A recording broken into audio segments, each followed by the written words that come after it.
Price the Lord, hallelujah. ഏറ്റവും പ്രിയമുള്ള സഹോദരി സഹോദരന്മാരെ, വിശുദ്ധ പത്രോസ് ശ്ലീഹ എഴുതിയ 1-ാം ലേഖനം 5-ാം അധ്യായം 8-9 വാക്യത്തിലൂടെ ദൈവം നമുക്ക് തരുന്ന ഒരു മുന്നറിയിപ്പാണ്. നമ്മുടെ ശത്രുവായ പിശാച് വളർന്ന സിംഹത്തെ പോലെ നമ്മളെ നശിപ്പിക്കുവാനും അലറിക്കൊണ്ട് ഏതു വിധേയനും നമ്മെ പരീക്ഷിക്കുവാനും വേണ്ടി കാത്തിരിക്കുന്ന ഒരു തിന്മയുടെ ശക്തിയെക്കുറിച്ച് ദൈവം നമുക്ക് ഇന്നൊരു മുന്നറിയിപ്പ് തരിക. അതാണ് വചനഭാഗം. നിങ്ങളുടെ ശത്രുവായ പിശാച് അലറുന്ന സിംഹത്തെ പോലെ ആരെ വിഴുങ്ങണം എന്ന് അന്വേഷിച്ചുകൊണ്ട് ചുറ്റി നടക്കുന്നു. 9-ാം വാക്യത്തിൽ പറയുന്നു, വിശ്വാസത്തിൽ ഉറച്ചു നിന്നുകൊണ്ട് അവനെ എതിർക്കുവിൻ. ആണ് പ്രിയമുള്ളവരെ, തിന്മ സ്വാഭാവികമായിട്ടും നമ്മെ കീഴടക്കാൻ വരും. പ്രിയമുള്ളവരെ, പാപിക്ക് വേണ്ടി പാപം കാത്തിരിക്കുന്ന പോലെ അലറുന്ന സിംഹം പോലെ നമ്മെ നശിപ്പിക്കുവാൻ വേണ്ടി പിശാച് കാത്തിരിക്കുന്നു. ആ ഒരു അവസ്ഥയിൽ നാം ജാഗ്രത പാലിക്കേണ്ട കാര്യത്തെക്കുറിച്ചാണ് ദൈവം നമ്മെ ഓർമ്മിപ്പിക്കുന്നത്. സ്വാഭാവികമായും പലതരത്തിൽ നമ്മളെ പീഡിപ്പിക്കുമ്പോൾ ആ ഒരു അവസ്ഥ ചിന്തിച്ചുകൊണ്ട് നമ്മളെങ്ങനെ അതിനെ അതിജീവിക്കണമെന്നും സാത്താനെ എങ്ങനെ തകർക്കണമെന്നും കർത്താവ് പറയുകയാണത്.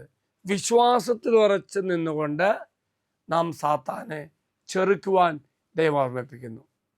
പിശാചിൻ്റെ വഞ്ചനാപരമായ സ്വഭാവത്തെയും നമ്മെ നശിപ്പിക്കുവാനുള്ള പിശാചിൻ്റെ എല്ലാ പരിശ്രമങ്ങളെയും എടുത്തു കാണിക്കുന്നു. പ്രതികൂല സാഹചര്യങ്ങളിൽ ആത്മീയ ജാഗ്രതയോടുകൂടി സ്ഥിരതയോടുകൂടി നമ്മൾ ജീവിക്കണം. ചുരുക്കത്തിൽ പിശാചിൻ്റെ ആക്രമണങ്ങളെ മറികടക്കുവാനും കഷ്ടപ്പാടുകൾ ശക്തിയും കൂട്ടായ്മയും ഒരുമിച്ച് നിന്ന് കണ്ടെത്തുവാനും ദൈവത്തിൽ ആശ്രയിച്ചുകൊണ്ട് ജീവിതത്തിൽ മുന്നേറുവാൻ നമുക്ക് സാധിക്കണം. അതിന് വിശ്വാസ സ്ഥിരതയും ജാഗ്രതയും ഏറെ ആവശ്യമാണ് കർത്താവ് ഓർക്കുന്നു. പ്രിയമുള്ള സഹോദരി സഹോദരന്മാരെ, ഈ ദിവസം ധ്യാനിക്കുന്നു, പ്രാർത്ഥിക്കുന്നു.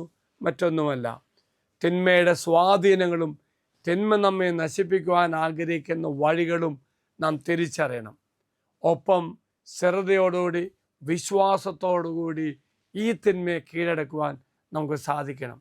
ഇന്ന് പ്രതികൂലമായ സാഹചര്യങ്ങളൊക്കെ ഉണ്ടാകുമ്പോൾ നമ്മുടെ ജീവിതത്തിൽ അപ്രതീക്ഷിതമായ പലതും സംഭവിക്കുമ്പോഴും പ്രിയമുള്ളവരെ, നമുക്കതിനെല്ലാം മറികടക്കാൻ സാധിക്കുമെന്ന് യേശുവിൻ്റെ വാഗ്ദാനം. വിശ്വാസത്തിൽ സ്ഥിരതയോടെ ശ്രദ്ധയോടെ വിശ്വാസം ആഴപ്പെട്ട് മുന്നേറുമ്പോൾ എല്ലാ തിന്മയും മറികടക്കുവാനും തിന്മയെ കീഴടക്കുവാനും നമുക്ക് സാധിക്കും. അച്ഛൻ നിങ്ങൾക്ക് വേണ്ടി പ്രാർത്ഥിക്കാം. കർത്താവായ ദൈവമേ, ഈ ശുശ്രൂഷ പങ്കെടുത്ത് പ്രാർത്ഥിക്കുന്ന ഓരോ മക്കളെയും, പ്രത്യേകിച്ച് വാഗ്ദത്തം എടുത്ത് പ്രാർത്ഥിക്കുന്ന ഓരോ മക്കളെയും, ഈ മക്കളുടെ നിയോഗങ്ങളെയും ജീവിതത്തെയും കർത്താവെ സമർപ്പിച്ച് പ്രാർത്ഥിക്കുന്നു. ഒരു തിന്മയ്ക്കും കീഴടക്കാൻ പറ്റാത്ത തരത്തിൽ വിശ്വാസത്തിൽ ആഴപ്പെട്ടുകൊണ്ട് ശ്രദ്ധാലുക്കളായി ജീവിക്കുവാനും ദൈവിക സംരക്ഷണം വലയത്തായി ജീവിക്കാനും ഇവരെ നീ അനുഗ്രഹിക്കണമേ. അമ്മേ മാതാവേ, ഈ മക്കൾക്ക് പ്രത്യേകം മാധ്യസ്ഥം പ്രാർത്ഥിക്കണമേ.